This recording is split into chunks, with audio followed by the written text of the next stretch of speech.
Қайырлы күн, құрметті әріптестер және қазылар алқасы. Қарақия ауданы Құрық ауылы жалпы білім беретін мектеп гимназиясының математика пәні мұғалімі Арыстан Көркем Жұмабайқызы. Педагогикалық идеялар фестиваліне алған тақырыбым жасанды интеллект элементтері, инклюзивті білім берудің жаңа мүмкіндігі.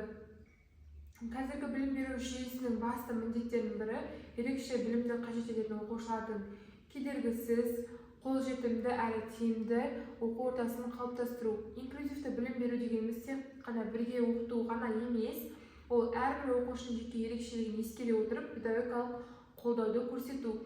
Келесі тақырыбының негізгі мақсаты ерекше білімді қажет ететін оқушылардың математика пәнін меңгеруін жақсарту үшін Polypad платформасын жасанды интеллект элементтері негізінде қолданудың тиімді моделін ұсыну. Бұл жерде Polypad қосымшасына сілтеме. Келесі біздің міндеттеріміз, яғни Polypad платформасының визуалды және интерактивті құралдарын зерттеу, Polypad негізінде жүйе элементтерін қолданылған бейімделген математикалық тапсырмаларын әзірлеу, одан кейін ұсынылған модельдің тиімділігін эксперименттік тәжірибелік негізінде көрсету. Тақырыбымыздың өзектілігі ерекше білімді қажет ететін оқушылардың оқу қарқыны, қабылдау ерекшелігі және есте сақтау деңгейі бір-бірінен едәуір ерекшеленеді. Математика пәнінде абстрактілі ұғымдар, визуалды манипулятивті қолдауды қажет етеді. Polypad платформасы күрделі математикалық түсініктерді қолжетімді визуалды модельдер арқылы түсіндіруге мүмкіндік береді. Инклюзивті орта қалыптастыру дегеніміз халықаралық білім беру стандартының талабы. Сондықтан Polypad пен жүйе элементтерін қолдану ерекше білімді қажет ететін оқушыларға білім алудағы тең мүмкіндігін қамтамасыз етудің уақыт талабына сай шешімі.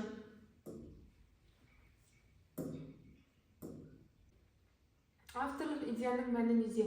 Бұл авторлық идеяның негізгі мәні ерекше білімді қажет ететін оқушылардың математика пәнін меңгеруінде қолжетімді және нәтижелі болу үшін Polypad платформасын жасанды интеллект элементтерімен кіріктіре қолданудың жаңа педагогикалық моделін ұсынуында, яғни ерекше білімді қажет ететін оқушылардың математика пәнін меңгеруінде басты қиындықтар ол абстрактілі ұғымдарды елестету, одан кейін амалдардың мәнін түсіну және математикалық байланыстарды анықтай алмаумен байланысты.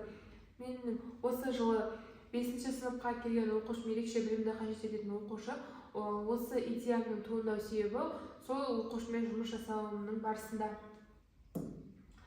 Авторлық идеяның негізгі әдіс тәсілдері: бірінші, визуалды модельдеу. 5-ші сыныпта математика сабағында жай бөлшектер тақырыбында бізде бөлшектерді осылай пицца тәсілі арқылы интерактивті тақтада оқушы түсінді. Көзбен көру арқылы жарты бүтін мен жарты бүтінді қосқан кезде бір бүтін шығатыны және де 4-тен 1 бүтінді қосқан кезде 1 бүтін шығарудың барлығын тақырыпты көзбен көріп түсінді. Бұның нәтижесінде тақырыпты түсіну жеңілдейді және де қателері азаяды. Одан кейінгі бізде әдіс тәсіл интерактивті жұмыс, қимыл арқылы үйрену, яғни мына жерде 100-ге дейінгі сандар белгілі, ішінде жұп сандарды қызыл түспен белгілеу. Оқушының бұл тапсырманы орындаудағы нәтижесі қызығушылығы артты. Келесі әдіс тәсіл сараланған тапсырмалар. Оқушының өз деңгейіне сай тапсырма беру, яғни геометриялық фигуралар арқылы үй салу. Оқушы өзінің фантазиясын арқылы осындай үй салды. Ол оқушының нәтижесінде өз бетімен орындау қабілеті артты. Яғни мына Polypad платформасын өзі қолдану арқылы өзі орындады.